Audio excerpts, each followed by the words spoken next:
बिस्मिल्लाहिर्रहमानिर्रहीम। अस्सलाम वालेकुम। मैं प्रोफेसर डॉक्टर अंजुम रहमान। आज मैं आपसे डिस्कस करूंगी कि एक्टोपिक प्रेगनेंसी क्या होती है, क्या ये जानलेवा होती है और आपको कैसे पता चलेगा कि खुदा न खासा आपका बच्चा सही जगह पे नहीं ठहरा हुआ है। एक्टोपिक प्रेगनेंसी जैसे कि नाम से ही जाहिर है, ये नॉर्मल प्रेगनेंसी नहीं होती। पेशेंट प्रेग्नेंट तो होती है, उसको शुरू के जो साइन सिम्टम या अलामात प्रेगनेंसी के हैं वो भी होते हैं, मगर क्योंकि रहम यानी कि प्रेगनेंसी जो ठहरती है वो बच्चेदानी के अंदर ठहरती है, मगर ये जो प्रेगनेंसी है ये बच्चेदानी के अंदर नहीं ठहरती। ये हो सकता है कि ट्यूब में, जिसको हम उर्फ़ आम में नस कहते हैं, अंडेदानी में, बड़ी आंत पे, छोटी आंत पे, पेट के अंदर कहीं भी हो सकती है, इवन बच्चेदानी के मुंह पे भी रह सकती है, मगर जो नॉर्मल पोजीशन है प्रेगनेंसी ठहरने की यानी कि बच्चेदानी की पिछली तवाली तरफ, वहाँ पे नहीं ठहरती। इसकी क्या वजूहात होती हैं? वजहें तो बहुत सारी हैं, कुछ रिस्क फैक्टर हैं।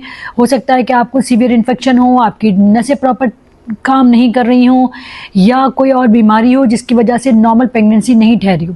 असाइड फ्रॉम के इसकी वजह क्या है, इस बात को, इसके अलामात क्या हैं? एक्टोपिक प्रेगनेंसी यानी कि एबनॉर्मल प्रेगनेंसी बिल्कुल उसी तरह प्रेजेंट करती है। आपको दिन चढ़ते हैं, आपको हो सकता है कि शुरू के जो अलामात है प्रेगनेंसी के, जैसे कि मतली का आना या चक्कर का आना, ये सब कुछ भी हो रहा हो, पर ये कैसे पता चलेगा कि आपको एक्टोपिक प्रेगनेंसी है?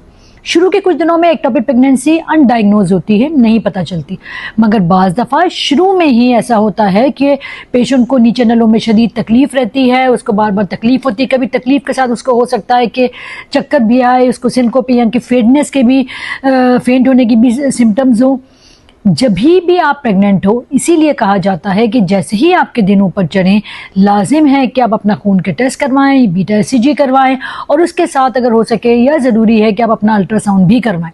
आप प्रेग्नेंट होती हैं, आपके दिन चढ़ते हैं, आप इमीडिएटली डॉक्टर के पास जाएं, और डॉक्टर जो नीडफुल इन्वेस्टिगेशन होंगी, जो टेस्ट होंगे वो करवाएंगे, जिसमें अल्ट्रासाउंड बहुत इंपॉर्टेंट है।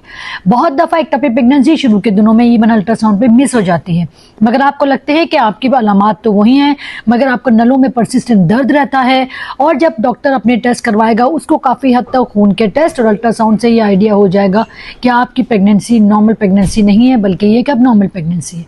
एक्टोपिक प्रेगनेंसी क्योंकि अपनी नॉर्मल जगह पे नहीं होती, इसलिए इसके फट जाने के चांसेस होते हैं।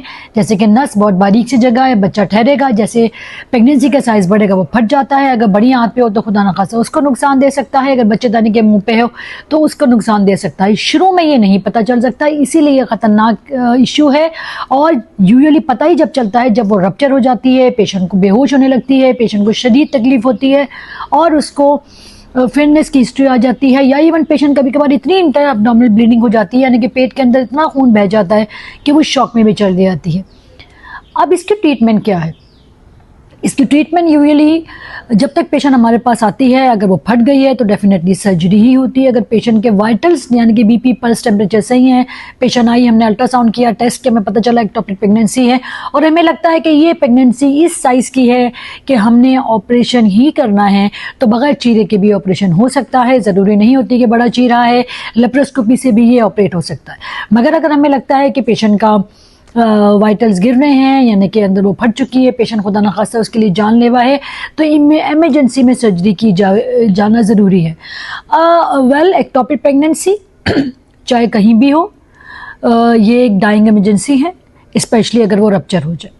कभी कभार ऐसा भी होता है कि उसका साइज़ बहुत छोटा होता है और हम अर्ली डायग्नोज कर पाते हैं, तो कुछ इंजेक्शन अवेलेबल हैं जो हम लगाते हैं, मगर उसके लिए हमें फॉलो अप करना पड़ता है। पेशेंट को इंजेक्शन लगते हैं, पेशेंट बड़े क्लोज मॉनिटरिंग में होता है, उसके बाद हम ब्लड टेस्ट रिपीट करते हैं, अल्ट्रासाउंड रिपीट करते हैं, और कभी कभार ऐसा भी होता है कि हम इंजेक्शन जो लगाते हैं उसके बावजूद भी हमें सर्जरी की ज़रूरत पड़ती है। मगर डिपेंड करता है कि आप कितना अर्ली आएँ, उसका साइज़ क्या है, उसके खून के लेवल उसके साथ कितना कोरिलेट कर रहे हैं।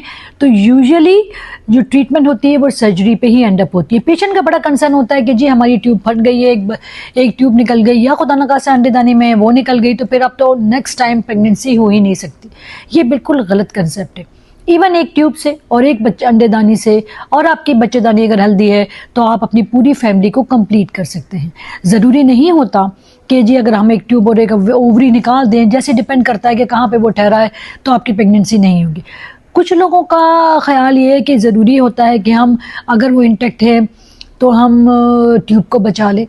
डिफरेंट रिसर्च ने शो किया है कि अगर हम ट्यूब को निकालते हैं या हम ट्यूब को बचाते हैं, इन दोनों कंडीशन में रिकरेंस यानी कि वापस होने के चांसेस उनमें ज़्यादा हैं जिनकी हम ट्यूब को इंटैक्ट रखते हैं, यानी कि हम उसको छोड़ देते हैं, या हो सकता है कि हमने हल्का सा इंसिजन लगाया हो, हमने चीरा लगा के जो सैक है यानी कि जो प्रेगनेंसी है उसको निकाल के उसको वापस स्टिच कर दिया हो।